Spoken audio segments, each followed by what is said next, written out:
Good morning, Four Corners.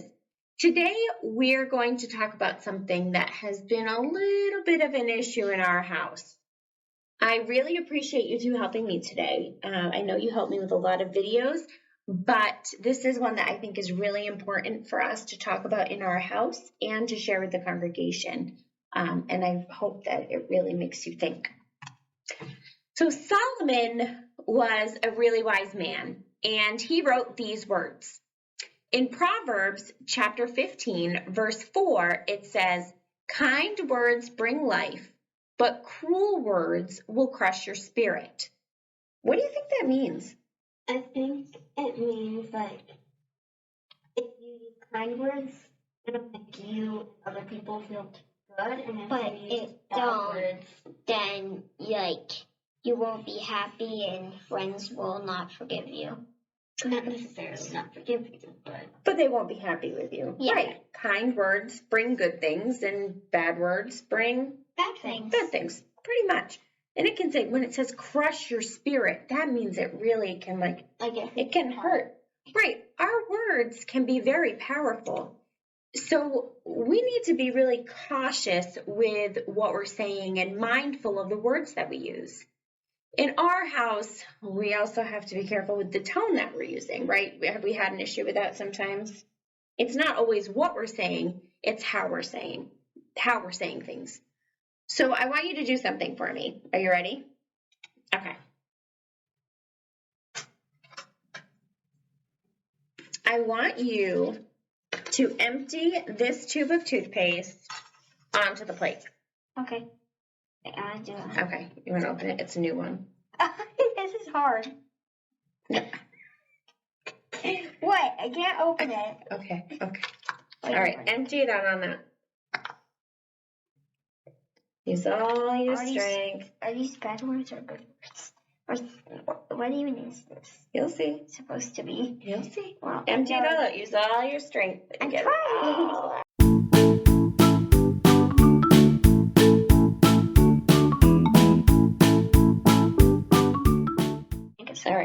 All right. You do. Okay.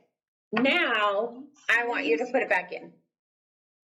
So you can use these. Put it back in. All right. Use what?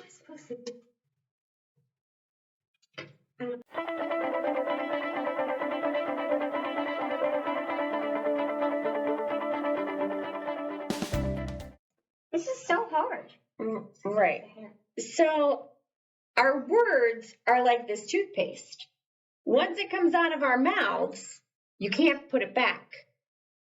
Why is that important to remember? Because, people, it hurts their heart, and even if their heart is still hurt. Yeah, I talked about this in school. You did. It's, you have to be careful what you say. It's hard to fix a wrinkled heart. I think that's what the poem said. It is hard to fix a wrinkled heart. Is that one where you crumpled up the piece of paper and then you couldn't make it flat again? Yeah. So you're right. You can ask for forgiveness once someone has once you've said something, if you've hurt someone's feelings, but it still might hurt their feelings, even if you ask for forgiveness. In Ephesians chapter 4, verse 29, says, "Watch the way you talk. Let nothing foul or dirty come out of your mouth. Say only what helps. Each word is a gift." So that's important to remember that our words can be a gift. We have to be careful not to use unkind words, words out of anger, insults, or name-calling. Then, in Psalms chapter 141, verse 3, it says, "Set a guard, O Lord, over my mouth. Keep watch over the door of my lips." So let's practice taking some words that could be said a little bit better. You ready? So pretend that your brother or your sister comes in your room without permission. You may want to say, "Get out, you dummy." What could you say instead? Can you please go away? I'm busy right now. Or I want some privacy, or I want to play by myself. Okay, you could say, "I want to play by myself right now. Could we play together later?" What about if your parent won't let you do something that you want to do or go somewhere that you want to go?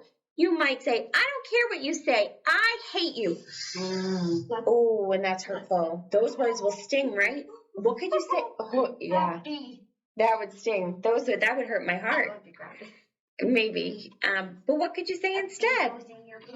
No. You could say, like, I really want to do this right now, or I want to go to this place, but you're my mom or dad, and I'm going to listen to you, or something. That's a very respectful thing to say, that you admit that as much as you want to do something, that maybe your mom and dad is looking out for the best interests, your best interest. Like, maybe they think, okay, I really want to do this, but since you say no, then I will not argue. Right, that would be good. And you could also ask, maybe might I be able to do this later? Or is there another time, or can we talk about what it would take to be able to go to this place or do this thing? So what if someone on your team or somebody in your class makes a big mistake? And you might want to say, geez, way to mess up. Can't you do better? Oh, or we lost because of you. Oh, that's hard. That would sting my heart too. What could you say instead? You could say, like, we all make mistakes. We do all make mistakes. It's okay to try as hard as you can, but it is also okay to make miserable mistakes. It's okay to make mistakes, and sometimes our mistakes make ourselves sad, but we all make them. There's no mistakes, just happy to laugh. Maybe. I mean, you could try that. But those are some great ideas of how we can choose our words better. But it takes self-control to be able to do that. I know I was pretty upset with the situation last week. And what did I tell you, Chloe? I told you that I wasn't mad at you, but I was pretty upset. So I needed some time to process it before we had a conversation. So sometimes it takes asking for that space or saying a little prayer to ask for some patience, right? Perfect. So let's say a little prayer together, okay?